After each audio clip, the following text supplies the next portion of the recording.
On today's episode of Locked On Suns, are the Phoenix Suns contenders to win the NBA championship right now? Where do they stack up within the upper tier of NBA contenders? And with the trade deadline looming, how do they get a little bit closer or a lot a bit closer? We'll break it down. Let's go. You are Locked On Suns, your daily Phoenix Suns podcast, part of the Locked On Podcast Network, your team every day.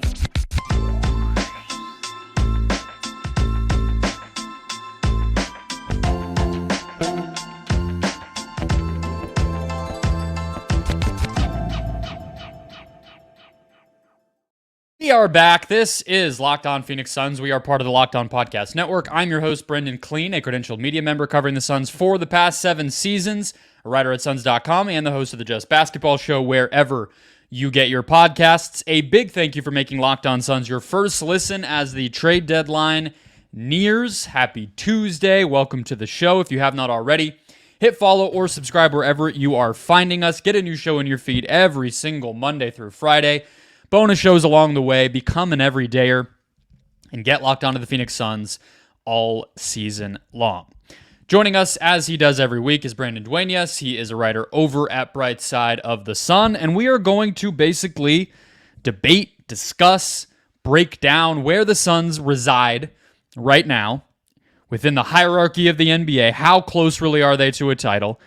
And obviously, this week and potentially the buyout market is their only chance to get there if they are not there already. So we're going to break down what options we like, what we don't like, and more. Today's show brought to you by the FanDuel Sportsbook.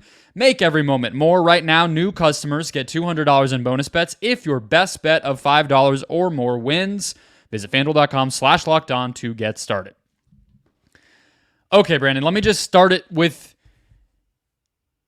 a very simple question that I'm not sure where you stand, because I did a show early last month, basically, where I broke down why I don't fully think the Suns are a championship contender and some of the things that they needed to accomplish to get there, more with the big three coming together. We've seen them take huge steps forward.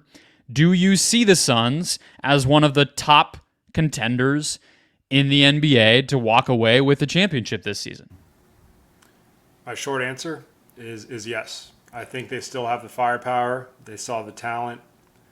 And obviously they have their issues just like any other team. But I think that even with the way this team's constructed now, a lot has to go right. But I think they're absolutely a contender. And they've shown us flashes of why they are. But throughout the show, I'm sure we'll go back and forth debating their strengths and weaknesses and what that kind of tallies up out to as far as where they stack up with everyone else. But yeah, at this moment in time, I'd say yes, they are contenders. They got some work to do though. So let's just give an overview, right? So they are 6th in the West. They're 2 games back from the 5 seed. Is it safe to say they're probably only going to get as high as 5? Does that feel like a reasonable benchmark here? I think home court should be the goal, whether it's 3 or 4. That should be the goal. Now, as far are they going to hit that? Are they going to try that hard and go all that hard for those spots in the regular season? I don't know, but I think somewhere. To me, it's less about what they try to do, right? And I don't know. Yeah. The reason I said that is because I just think the top 4 teams have enough of a lead on them and are playing good enough basketball that I just don't see an easy team to be they'll fall down. Yeah, and it's always tough. It's unfortunate because I don't want to throw injuries on anyone, but there's always it's a long season and teams can get cold really quick and vice versa. I think this is a Suns team that can get hot pretty quick. So I agree though. It does seem like those 4 teams are kind of set in stone at this moment in time, but this league changes so quick. Just a month ago when you were talking about this team, just the outlook, how things are now versus then, a lot has changed. So I think. A lot can change in a month. I'm not going to rule it out, but yeah, I think if they can get that up to that 4 to 5 range, that's kind of the goal. Yeah, and look, you're right. 32 games to go. That's a lot. Every team has months that are good, months that are bad. Injuries can change things. Obviously, the Clippers probably in particular are going to be circled by a lot of people, but again, I think 5 is probably like if I'm in that locker room and I'm trying to be realistic, that's my goal, and then see what happens from there. But I'm going to put you on the spot here real quick. I got a question for you. If you had to pick one of those 4 teams to collapse out of that top 4, who are you going to roll with? Minnesota. Their offense is just not very good, so to me, that's the easy one. Even if they stay healthy, I don't know if they're going to be able to get anything done at the deadline. They've already fallen a little bit from like a clear number 1 to now it's a top 3 that are all tied in the loss column. So to me, it would be Minnesota just for that reason. It is on a nightly basis, it's an uphill battle for them to just win games, honestly, a lot of nights. Yeah, I'm right there with you. I was just curious what your take was on that. Yeah, I kind of think they all just stay there, to be honest. That's where I was really going. And the Suns are 5 games back from 4 right now, let alone 6 from 3. So it would be a pretty impressive comeback up the standings. They are 9th in net rating, 6th in offense, 15th in defense. And the defense one, it's like really, a matter of what day you happen to look at it, because they could have a good performance, and with how much the middle is just clustered right there, the ranking could be 15th one day, 12th another day, 18th another day, even if the rating of how much points they're allowing doesn't actually fluctuate that much. So, take that with a grain of salt. But a couple of things that they're doing well on the defensive end: they don't foul, and they've really held steady at not allowing teams to make shots. Like, I know that sounds basic, but just in terms of field goal percentage allowed and things like that, it's been a fairly solid season, and they've risen lately in terms of how well teams are shooting at the rim against them, which is a good sign. So that's all to say, the biggest reason that I would put in front of them as an answer of why I don't quite think that they're a title contender right now is I just don't think that their defense is good enough. There was I think anybody who watches this team night in and night out, the Atlanta game, the Pacers game before that with no Halliburton, obviously these are all on the road, but look, put Dallas at home on Christmas. I know that was a different version of health of this team, but there are just too many examples to point to of nights with unacceptable defensive performances. 32 games is still a lot, but that's a big ask of the talent to just look better when we've seen now 50 games of this, and it has been too inconsistent. There was a list going around from Matt Moore on Twitter this week, Brandon, or today on Monday, that was the top 5-man units in the NBA sorted by net rating that have all played like a certain amount together. And the Suns had 2 in there, but the one that actually had the big 3 instead of Gordon, the defensive rating was the worst of any of those top lineups. So you compare them to, like, the Clippers had a couple in there, or I think the Pacers even had one. And no matter what team you were looking at, the Suns had the worst defense with their best 5 guys on the court of all of them. And that to me kind of speaks for itself. So that's where I'm looking at the deadline, is can they get even a one piece would be awesome, but potentially multiple between the trade and buyout markets to just have better depth from a defensive standpoint. That's if they can do that, and you ask me again in a week, I might already flip my answer to absolutely yes. Exactly right. It's about getting better defense without sacrificing offense, and finding those pieces. It's pretty tough.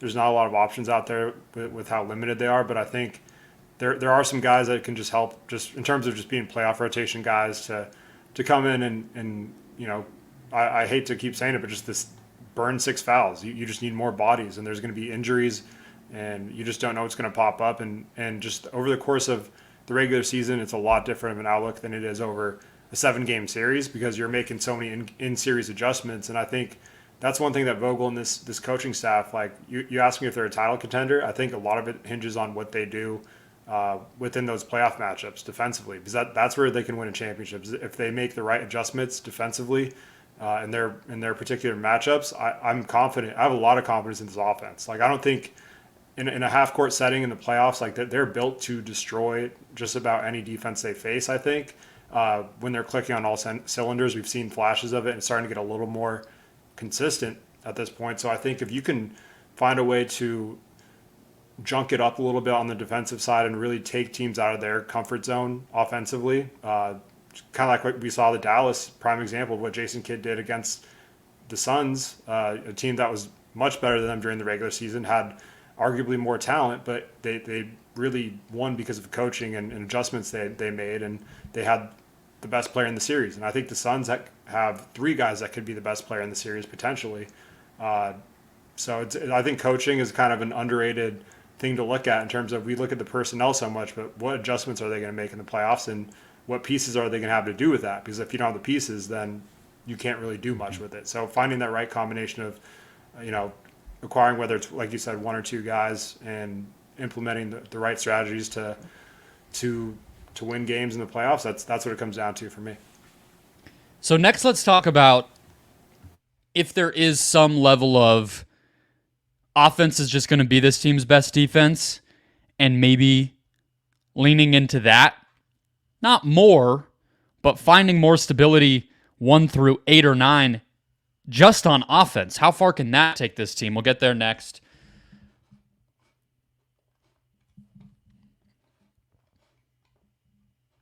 First, today's show brought to you by the FanDuel Sportsbook. Happy Super Bowl to all who celebrate from FanDuel, America's #1 sportsbook. If you're like me, Super Bowl Sunday is all about scoring the best seat on the couch, grabbing your favorite football snacks, and placing some super bets. Found out my wife has to have some work obligations the day of the Super Bowl, so I will be alone. I don't know if that's good or bad. Maybe the familial supervision. I will be with like my parents and siblings, so maybe that helps. But I know that there will be too many children at my Super Bowl party, getting in the way of the snacks, getting in the way of the Super Bowl Squares game. They all won all the gift cards we did last year, and that can be enough to make anybody grumpy. But what I can do is I can go find that spot on the couch, pop open FanDuel, and be in control of my own destiny. FanDuel has so many ways for you to end the season with a W or 2 or 3. I am looking right now at some of the prop bets over at FanDuel, and I always love anytime touchdown scorer bets because usually only 1 or 2 guys will have minus odds, and then you can find a pretty good value on somebody. And I'm looking no further than the most famous man in the game, Travis Kelce, plus 100. It's not like you're going to win, 4 times your money on that, but plus odds on a guy that we've all been paying attention to, I think has scored in every playoff game. Give it to me. FanDuel.com/lockedon. New customers who join right now get $200 in bonus bets if your first bet of $5 or more wins. So maybe even throw something on a big minus odds there to get started. Get those bonus bets and then go to work, whatever you want to do. FanDuel.com/lockedon. Make every moment more with FanDuel, an official sportsbook partner of the NFL.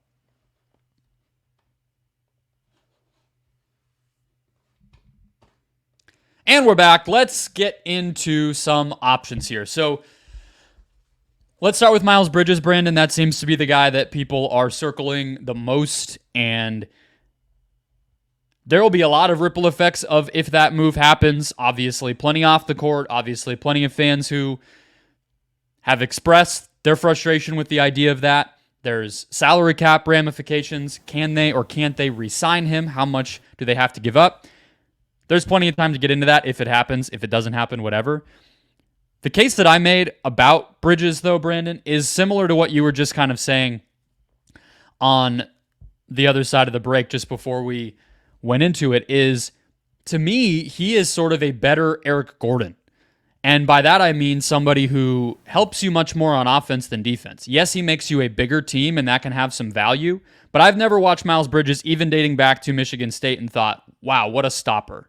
That's just not ever been how he's played. It's not really what his role has ever been. So you get him to be better on offense, much more than to be better on defense. I wonder if you have any thoughts on what that tells us about this team, because that seems to be their number one target.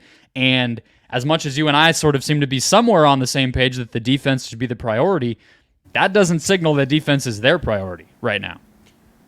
Yeah, no, it's an interesting, I guess, way to look at it, because I do think he could help defensively to some extent in terms of, like, if you're looking at their other options, right? Like his athleticism, and I think in a role where if you get him to completely buy in 100%, and he's more focused on being that glue guy, then I could see a world where maybe more of that energy is expended defensively, and they do lack a lot of athleticism and size, like you said. Like, like their best lineups offensively are pretty small. So I think there's that side of it, just playing devil's advocate, like where I think the size could help and the athleticism and the quick twitch.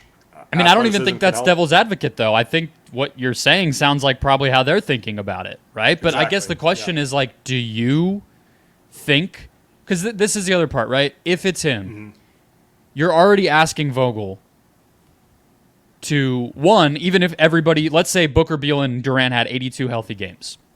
Didn't happen, but even that would have been a pretty incredible coaching task to get them all championship caliber in 82 games. Even in one season, that's rare for a team to come together that fast. Now Beal did miss all that time, so they really had like 60 games to get it figured out.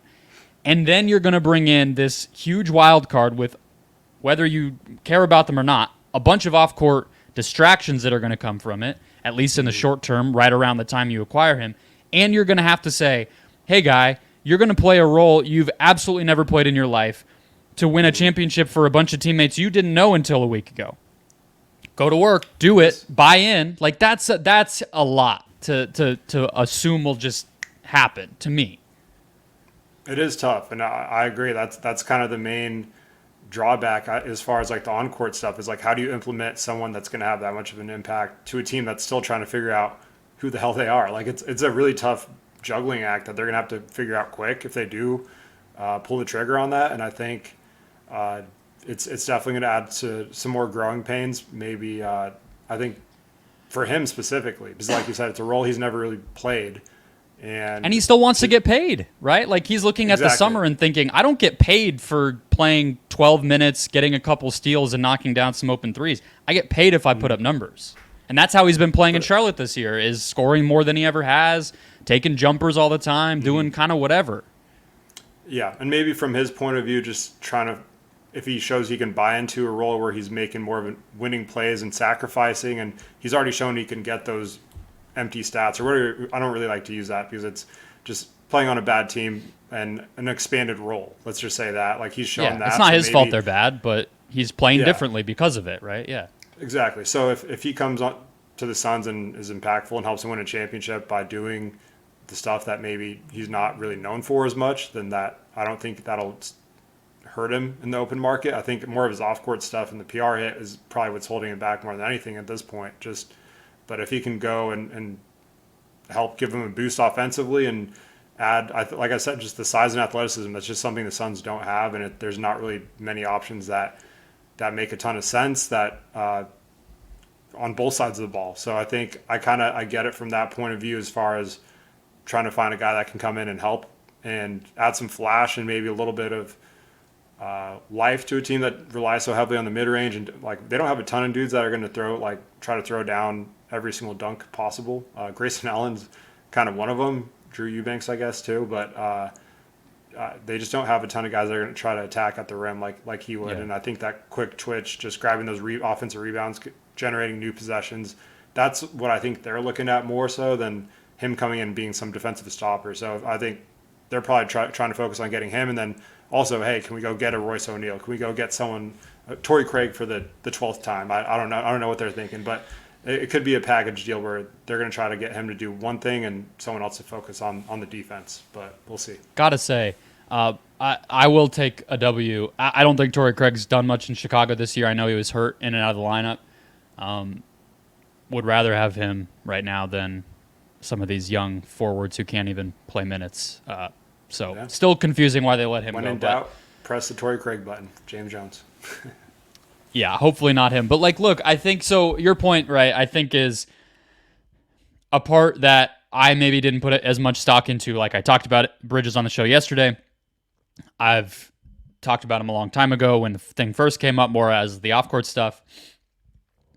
There is an obvious argument that is impossible to refute that just getting somebody as talented as him to add one more playable guy to your rotation would go a super long way.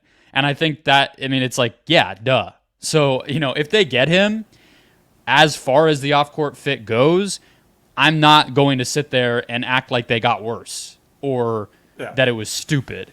But I think one of the things I said, as we can transition into the last segment here, when I went through a little bit ago, and we can go through some of the names too that you just mentioned, that show I did a month ago of how can they get there, one of the things I said is they need to be ready to lose trades, right? To give up maybe Nasir Little, who I think still has promise. I'm not sure why he hasn't gotten back into the rotation at all since getting healthy. I think other teams could value him. He's under contract for a while. And more second-round picks than you maybe think you should give up to get somebody who just happens to be a better fit. And when I think of better fit, I do think of the defensive end. So we can get into what the other names are if they fit that mold. And maybe you could do that and Bridges or some other buyout option and maybe start to form a full rotation here rather than just putting all your hopes on, again, this guy to be everything for you. So we'll get into that after one more break. First, today's show brought to you by Betterhelp, who are bringing therapy straight to you.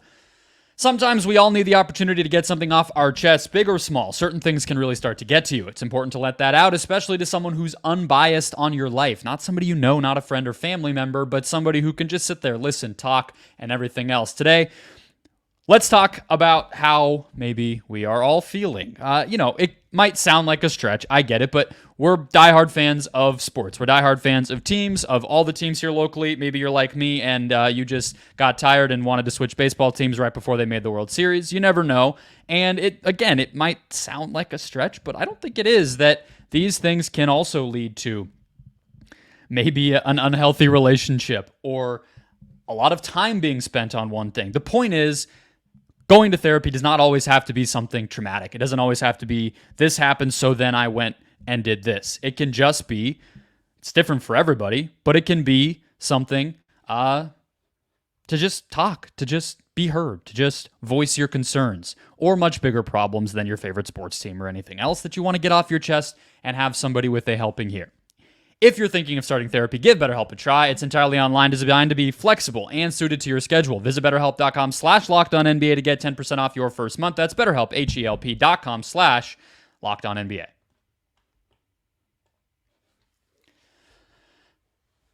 All right, let's close it out, Brandon. So, which of the other options, aside from Bridges, excites you the most? Because I think people listening know some of the names that have continued to linger, although I'm backing off of DeLon Wright a little bit after watching what he looked like against the Wizards on Sunday. People know who I'm maybe gravitating toward, but who are you excited about as a potential, maybe a backup plan to Bridges or somebody they could get on top of getting Bridges? Where's your head at? So let me preface with this. Excitement is a relative term. These are names I'm excited about in terms of just being realistic here. So obviously I think Bridges is like the name that makes them, gives them the highest ceiling in terms of any potential move they could make just under their current cap limitations and everything like that. But I think another wing that I've seen kind of mixed reviews. It seems like some lean towards acquiring him, some are kind of off. But I think it's Royce O'Neal from Brooklyn. And I get it. It's not the sexiest name. It's not someone who's going to come in and really change the entire dynamic of the team. But I think that's kind of the point, right? You're just getting a guy that will come in and serve his role without changing much of what they're doing and do what he does better than those back-end guys on the roster. So to me, like I don't look at what he's doing in Brooklyn right now. I don't care. It's essentially irrelevant to me. We kind of know the type of player he is and what I look at is like, how is he going to fit next to the 3 stars? How is he going to fit next to, just how is he going to play in a secondary playmaking role, which I think he has a little bit more of that than people think. Like he's not a playmaker by any means, but he's not a ball stopper either. And he can dribble, he can pass, and he can shoot. He's not a scorer. He's not going to do much offensively, but he's just a guy that you can throw in for 10 to 15 minutes in the playoffs and you kind of know what you're going to get, where they have a team filled with guys. They don't have a lot of those. So that's one name. I know it's not an extremely great ringing endorsement, but it is something they need. And whether that's with Bridges or without him. The way I would look at it with him that I've been maybe having to check myself with is it's like those little glimpses when maybe early in the season it was Nasir Little, maybe second, third month of the season, Chimezie Metu. maybe recently, if you're me, Keita Bates-Diop, although obviously I'm reasonable. He's not going to be life-changing. But those little flashes where you think, wow, they're fun. Like, just do that more. You're just trying to find guys who do that for 15 minutes, right? Those little times when we're all excited, just do that for 15 minutes rather than for 30 seconds like we normally see it with the guys that they currently have. And you're talking about a playable rotation guy in the playoffs. And I think Rossignol could absolutely be that. I mean, like you said, with his playmaking, he's averaged 3-4 assists both years in Brooklyn. We know he's played with KD, as everybody likes to point out when he comes up. I would say, how well did that work out for you to Watanabe? Different conversation. But look, yeah, like he's been in playoff battles. He has a 6'9" wingspan, even though he's a little shorter than you would think at 6'4". I think he'd be great. I've been wondering. I've seen him listed. Sorry to cut you off. I've seen I need to do like a ESPN 30 for 30 on this because I've seen him listed at 6'6", 6'4", 6'5". Like it just depends what site you go to, and that's something that keeps popping up. So we need to get to the bottom of this. But I will look up all the NBA draft measurements are on NBA.com. I don't know if he was at the 6'6". I think Basketball Reference he's like 6'4". It's just I was found this just doing like researching an article for him, and I was kind of like, what's going on here? Like this doesn't add up. But does not look like he was at the Combine in 2017 because he was is he undrafted, late second round pick, something like that. So he did not out of Baylor. Yeah, he did not register his measurements, so maybe the world may never know. But adds to the mystery. I've been wondering this about them. You know, Eubanks is playing better lately. Bol has established himself as somebody who can play. I think, we'll see if it continues, if he can stay healthy. How does he look in the playoffs, matchups-wise, everything, not a lock, but a guy. Yeah. Do they still need a big? Do we think that in order to get through playoff rounds, if they don't get one either on trade or buyout, like it's a failure to you? Is it that level? I think so. I think they absolutely need another big. I don't trust Drew Eubanks in a playoff series. I think they need another body down low. And Andre Drummond's a name that's popped up. I think it makes a lot of sense. There's some series he will not play. There's some games he won't play, and that's totally fine. I think they need that flexibility. Like the one thing you don't want to do is the same thing I feel like we do every year with the Suns is like, if only we made this trade for this player just as a depth, or it feels like it just happens every year. I'm not saying Drummond's the answer to their prayers, but I think there's going to be moments where if Nurkic is injured or if foul trouble hits or they're playing a team that's big and they need size and rebounding, he could be very useful for a team that could, I think, especially playing like alongside all these stars, just rim running and just grabbing everything near the rim. He's an excellent rebounder and a playable rotation piece. And again, it goes back to the whole thing where they just need as many of those as they can get. So I think they need a big. If they don't get one, I'm not going to sit here and say it's a complete failure because they could still make other moves, but I think it's something that could come back to bite them come playoff time. Absolutely. I mean, even for the simple reason of, you have to go through Jokic. The Clippers are now a big team somehow. They just became that. Obviously, the Wolves are clearly a very big team, and you just can't afford. It's one thing to say, like, how much do you trust Drew Eubanks in 12 minutes, and we can all disagree or agree on that. But what happens when it has to become 30 because Nurkic gets 4 fouls in the first 10 minutes he's on the court? Now you're just forfeiting a game, really. Like it gets that bleak pretty quick. So I think they need somebody, but at the same time, like seems like every summer, all these NBA teams just ignore backup center, and then it gets to February and everybody needs one and wants one.